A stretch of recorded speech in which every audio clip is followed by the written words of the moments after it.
Good morning class students. कल आपका chapter first का टॉपिक हमने आपको रीड कराया था, न्यू एंड ओल्ड टर्मिनोलॉजीज, नई और पुरानी शब्दावली।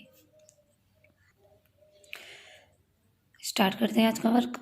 Historians today have to be carefully about the terms they use because they mean different things in the past.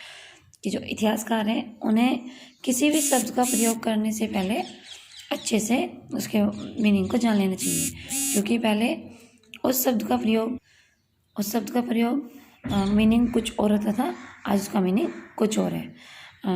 Example के लिए जैसे कि पहले हिंदुस्तान को ले लीजिए।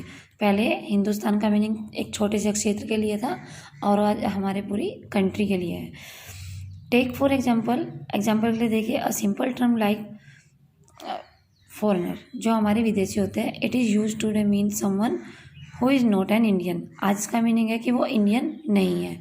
लेकिन इन द मिडीवियल पीरियड, इन मध्यकालीन युग में जो हमारे फॉरेनर होते थे, विदेशी होते थे, वो एनी स्ट्रेंज हु अपीयर से इन अ गिवन विलेज, कि किसी दूसरे जगह से आने वाला, विलेज में किसी दूसरी जगह से आने वाला जो संस्कृति का उस गांव का अंग ना हो, वही विदेशी कहलाता था।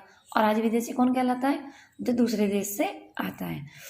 Someone who was not a part of the society of culture, कौन होता था? जो उस सोसाइटी का पार्ट नहीं होता था, उस कल्चर का अंग नहीं होता था। इन हिंदी द टर्म परदेसी, हिंदी में से परदेसी might be used to describe, उसका वर्णन करने के लिए उसे हिंदी में परदेसी कहते थे। सच अ पर्सन एंड इन फारसी में उसे अजनबी कहते थे। A city dweller therefore might have regarded a forest dweller as a foreigner, एक वनवासी नगरवासी के लिए परदेसी होता था। But two peasants living in the same village, लेकिन गांव में ही दो रहने वाले किसान were not foreigners in each other, एक दूसरे के लिए परदेसी नहीं होते थे। Even thought they may have had different religious और कास्ट बैकग्राउंड, उनका कास्ट और बैकग्राउंड भले अलग अलग हो, अगर वो एक ही गांव में रह रहे हैं तो एक दूसरे के लिए परदेसी नहीं होते थे। नेक्स्ट टॉपिक है हमारा हिस्टोरियंस एंड देयर सोर्स, इतिहासकार और उनके स्रोत।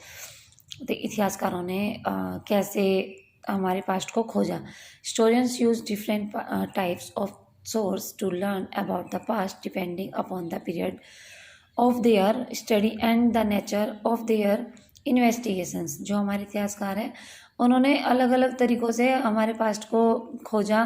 किस पे डिपेंड थे? पूरी तरह हमारे युग पे, हमारे मध्यकालीन युग, जैसे जो हमारे पीरियड्स चेंज होते गए उन पे पूरी तरह डिपेंड थे, और उनकी स्टडी पर जो, और नेचर पर, प्रकृति पर, और उनके इन्वेस्टिगेशंस पे, जो उन्होंने इन्वेस्टिगेशंस किया लास्ट ईयर, पिछले साल। For example you read about rulers of the गुप्त डायनेस्टी, गुप्त वंश एंड हर्षवर्धन। पिछले साल मीनिंग क्लास 6 में आपने हर्षवर्धन और गुप्त वंश के बारे में पढ़ा होगा। In this book we will read about the following 1000 year, इस बुक में हम हजारों साल पहले, फ्रॉम समथिंग 700 से 1750 के हजारों वर्ष के बारे में पढ़ेंगे। You will notice some continuity in the source used by historians for the study of this period, कि जो हमारे इतिहासकार थे उन्होंने इस युग में काफ़ी ज़्यादा अपना अध्ययन किया है, हमारे पास्ट को जाना है। They still relay on coins, inscriptions, architecture and textual records for information. उन्होंने इन्फॉर्मेशन कहाँ से ली? पुराने सिक्कों से, और जो हमारे अभिलेख हैं, ठीक है, उनसे, और स्थापत्य कला, भवन निर्माण कला से। But there is also considerable discontinuity, the number and variety of textual record increased dramatically during this period. But there is also, इतना ही काफ़ी नहीं था, इस पीरियड में उन्होंने काफ़ी कुछ जाना। They slowly displace other types of available information, thought this period paper gradually become cheaper and more. इस पीरियड में उन्होंने कागज़ के बारे में भी जाना, जो हमारे कागज़ होते हैं। ओके स्टूडेंट, नीचे देखिए क्या दिया गया है, the value of paper, compare of the following.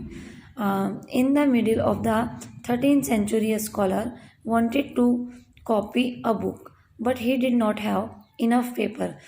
13वीं शताब्दी में एक स्कॉलर को, ठीक है, एक स्कॉलर को किसकी जरूरत पड़ी, एक कॉपी और बुक की, but he did not have enough paper, पर कोई उसके पास कोई पेपर ही नहीं था।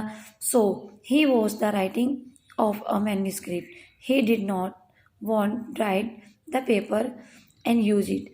और उसने अपनी मैन्यूस्क्रिप्ट किस पे लिखी, किस पे लिखी, एक पत्थर पर। ओके, पत्थर पर, लीव्स पर, पत्तियों पर, ऐसे लिखते थे वो अपनी बातें। A century later, if you bought some food in the market you could be lucky and have the shopkeeper work for you in some paper. कुछ अ सेंचुरी लेटर, एक सेंचुरी के बाद, इफ़ यू बोथ, अगर आज की जो हमारी century, अगर आप कुछ खरीदने जाते हो किसी शॉपकीपर से फूड वगैरह, तो आप किस में देता है, पेपर में देता है, और पहले पेपर ढूंढने से भी नहीं मिलते थे। तो आज के लिए इतना ही, आगे की रीडिंग हम कल करेंगे। Okay student.